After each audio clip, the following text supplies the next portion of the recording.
Pakistan cricket at its best. 1 minute down, next minute up.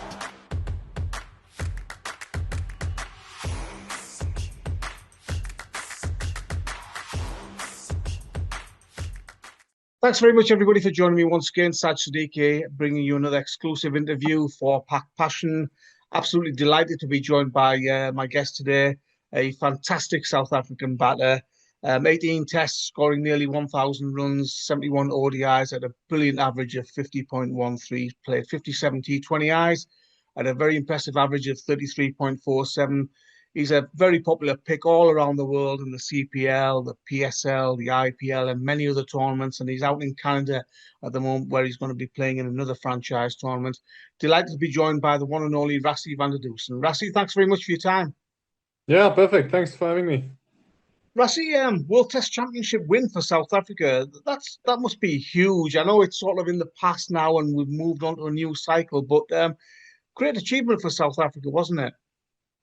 Yeah, it was absolutely massive. I mean, thinking back on that 2-year cycle, not many, I would say, gave us a chance. We had that clash with the fixtures with the SA20, and we sort of sent a weaker team, not weaker, but a less experienced team to New Zealand and lost that series. And I think from there, I would guess most of the world wrote us off.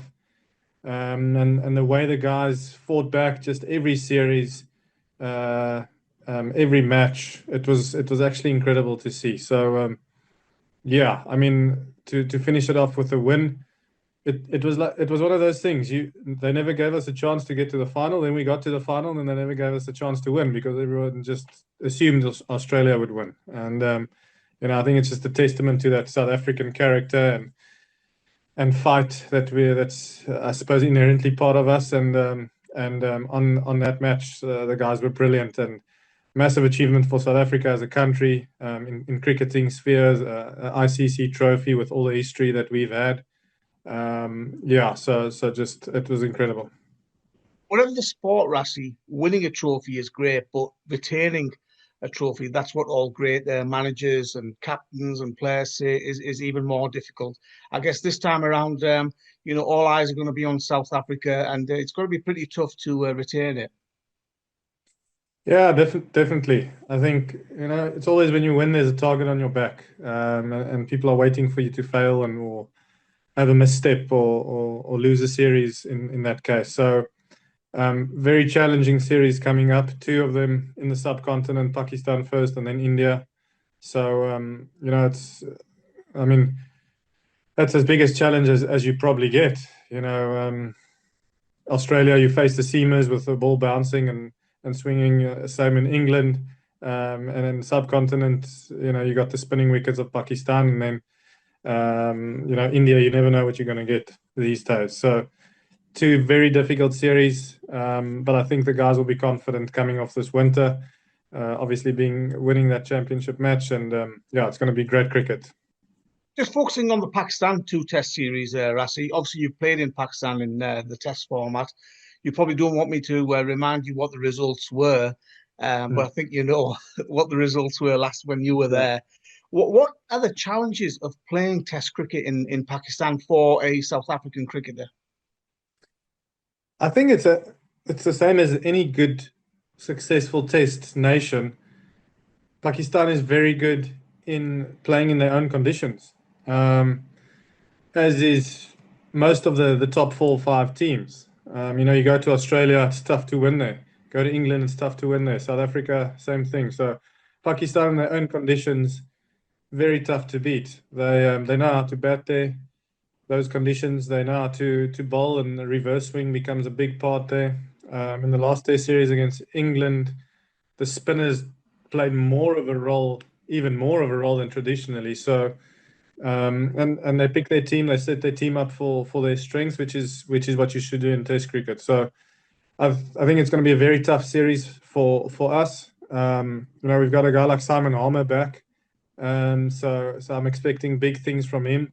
Really excited to see how he goes after about 2 or 3 years since he's played his last test, but it'll be perfect conditions for him. Tall guy, bowls quite with a lot of guile, a lot of spin on the ball. So yeah, like I said, I can't wait to watch it. It's going to be thrilling, I think. It's going to be a trial by spin. Pakistan have not made any secrets of the fact that the last few Test series they've made the spin-friendly pitches. How are these South African batters? Because obviously we recognise many of them, but there's one or two new names in amongst the group. How are they going to come up against that challenge of facing the likes of Norman Ali and Sajid Khan? It's tough to say, but I've got a feeling that we're going to be quite aggressive, quite attacking. I think that's the way to go because, like I mentioned, those two spinners in those conditions are very good. They hardly miss their area. And if you sort of have a defensive mindset against it, one's going to spin or one's going to go straight on, one's going to stay low. There's going to be a ball with your name on it. So I think the way that I see the squad is set up that we're going to be quite aggressive and try and take them on, try and get them off their areas and sort of play a higher risk game than you normally do in Test cricket. Because I think the reward is going to be a little bit more over there. Because if you can get on top of those two guys, they played such a massive part in that Test series that they beat England. So if you can get on top of them, I think that's going to go a long way to trying to win the series. You mentioned Simon Harmer, who's been fantastic in county cricket, taking wicket after wicket over in England. Who else do you see as the key players for South Africa, bearing in mind Bavuma's not going to be in the squad due to injury? Yeah, look, obviously Rabada, if you can get the ball reversing there, if he can take one or two early wickets with the new ball and then reverse swing becomes massive. The spinners, Keshav and Simon, they're always going to play a massive role. From a batting point of view, I think Aiden Markram in Test cricket is batting as well as he's ever has. It's different conditions, but the power game that he has, if he gets it right on the day, he's going to put them under a lot of pressure. And then I hope they give a guy like Brevis a go. Yes, it's going to be tough. The ball's going to be spinning. But he's a type of guy that when spinners bowl to him, he puts them under pressure. And spinners stand on the top of their mark and they're under pressure before they even bowl one ball if he's at the crease because he just hits. He's just so aggressive. He just hits good balls for six. And I think he did it against Zimbabwe. It's not the same caliber, with all due respect. So this is going to be a big test for him. But I hope they give him a go because I think he's one of the guys that can really take the game away in a session. Rassie, is it something in the water in South Africa, or what's the secret? Because you guys are producing fantastic world-class cricketers who come into international cricket and it's like they've been playing for 10 years. They look so comfortable. They look technically good, whether it's batters or bowlers. So tell us the secret. What is it? I'm not sure, to be honest, but I think one thing we have in South Africa is we're passionate, and many countries are, but we're also honest. We're honest in terms of what's needed at the top level. We don't shy away from that. Guys know what they need to do to get into a team and what they need to do to stay in a team. And that always breeds competition, whether it's with bat and ball. When you get to international level, international cricket is not a finishing school. You need to be as close as possible to the finished article when you put a Proteas jersey on. So I think that's the message that we've tried to send down in the last 5 or 6 years, and I think we're starting to see the fruits of that now. That firstly, you really have to earn your spot to get into the team, and when you are in the team, you got to work even harder to keep your spot because there's so many guys coming through. So I think we've got a good mix now of experience and youth, and maybe that's a formula that is working now because, like you mentioned, there's so many good young players coming through, and there's even more that I can think of now. So maybe that's a thing. I don't know. Maybe it's just coincidence. In Pakistan, we've mentioned about the spinners there, Rassie, but who else do you see as the key players for Pakistan that might cause South Africa some problems? Obviously, Shaheen's there, and the likes of Babar, Azam, of course. Yeah, I would think the regular suspects. Those guys are seasoned Test players. They've played a lot of Test cricket in Pakistan. Yeah, it's difficult to single anyone out. The last like I keep referring to that England series, but they played so well as a team. They just looked like they knew exactly what they wanted to do. Sometimes you look at a Pakistan team and it looks like they're not sure in terms of how they want to go about it, whether it's white ball cricket or Test cricket. Whereas that series, I felt that they were really on top of their game, comfortable in their own conditions, knowing exactly what they want to do with bat and ball. And if they replicate that, it's going to be very tough for us to beat them. I mentioned earlier that you've been out to Pakistan to play international cricket there previously, Rassie. And any memories of touring Pakistan? Yeah, I mean, the first thing I always tell people is it's such a pity that the security situation, because you can hardly leave the hotel. You basically leave the hotel to go train or to play the match. And the people are so passionate, especially about cricket. So I've been to Pakistan maybe 5-6 times already. Never really got to experience what the country is about because we're never allowed to go out the hotel or whatever. And that's a pity. But all the people you get in touch with, so passionate, so friendly, so welcoming. And I've had some good batting performances there. Maybe not in the test as much, but certainly from white ball cricket, it's a great place to play. It's a great place to bat. If you can get in and get through sort of the new ball, there's certain times there where it's really nice to bat. So I have some great memories from that aspect, and obviously meeting all the players that you play against, you're always going to remember those things. And the PSL as well, Rassie, you're a popular pick there, and I know the franchises are always looking to select you. Yeah, definitely. I think probably last year playing with Lahore Qalandars was probably my favorite one. We had a great team there. Shaheen was captain. Yes, we didn't do as well in the tournament as we wanted to, but now you realize again there that the standard of cricket, because there's only 6 teams in that competition, same as SA20, the standard is so high. There's quality international cricketers mixed with all the best local cricketers, and that's what you want. You go there, there's no easy games. And that's what you want as a player. You want to be tested in those sort of circumstances. And like I mentioned, the few times that I've played PSL, standard has always been up there. It's always been a good experience. And it's great that this tour of Pakistan is all 3 formats as well, Rassie. We mentioned the 2 tests, but there's going to be a spectacular white ball series as well, isn't there, with the T20s and the ODIs, with both teams being pretty strong in those formats as well. Yeah, I mean, I'm just glad from a personal point of view that full tours are happening again.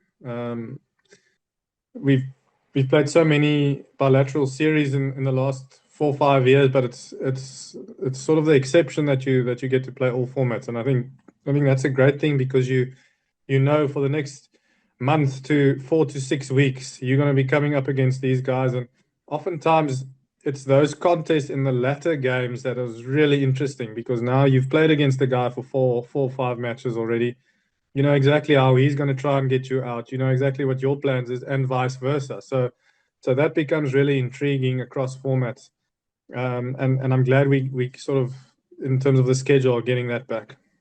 And finally, Rassie, about yourself, a little bit disappointed that you're not included in the squad, or what's your current status at the moment? Because as far as I'm aware, you're still available for white ball cricket for South Africa. Yeah, look, I haven't retired.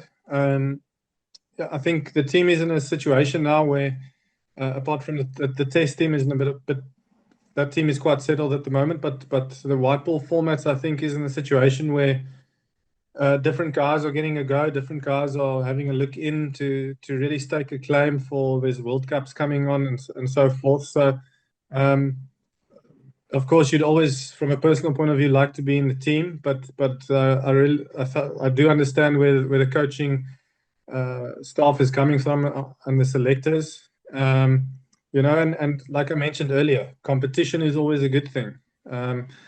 Guys coming to the team deserve it. They deserve their spots into the team. Much like I only started at 28, 29. I had to work really hard to earn my spot in the team for many years. And I think it's the same with the guys coming in now. You only get into that team on the back of really solid performances. So the guys really deserve their go. And you know, if there'll be one or two that put their hand up and really make the spots their own, and I think the main thing is for the coaching staff and the selectors to build up a pool of players that, regardless of injuries or regardless of availability, that you can put out to 11 that in all formats are gonna push to be the best in the world. And I think that's a positive thing. You don't want to be in a situation where you can only rely on a certain amount of bowlers or a certain amount of batters, and if they're injured or not available, then you're struggling. So you want to build up that pool of talent and that pool of experience. More importantly, actually, so that when you come to a World Cup, you know, from out of the 6 batters, there's 10 batters to choose, and you know any one of them is gonna be ready. They've had the experience at international level. They've had a go, and I think that's where the coaching staff is going. For now, you're enjoying the international jet-setting lifestyle of a franchise cricketer. As I said at the introduction, you're out in Canada at the moment. You know, you're clocking up those air miles. Yeah, I suppose it's that time of my career, you know, where these things come up.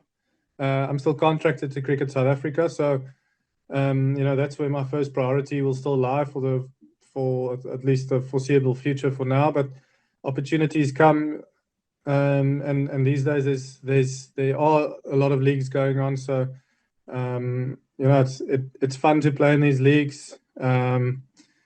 It's a little bit less serious than international cricket, so you end up having a good time, and obviously mixing with a lot of international players as well. So yeah, for now I'll do that. I've always told people that I've never played for money. That was never my main objective or priority. But you know, it's nice now before the home season starts to get a few leagues in and get some time in the middle. So I want to go back to domestic cricket, playing for the Lions in Johannesburg. I know I've had a tournament or two to prepare. Rassie, many thanks for your time. Really appreciate it. Wish you all the best for the future. Good luck in Canada and all your future endeavours. And a big thank you to Cricket South Africa in allowing me to interview yourself. All the best for the future. Thanks so much.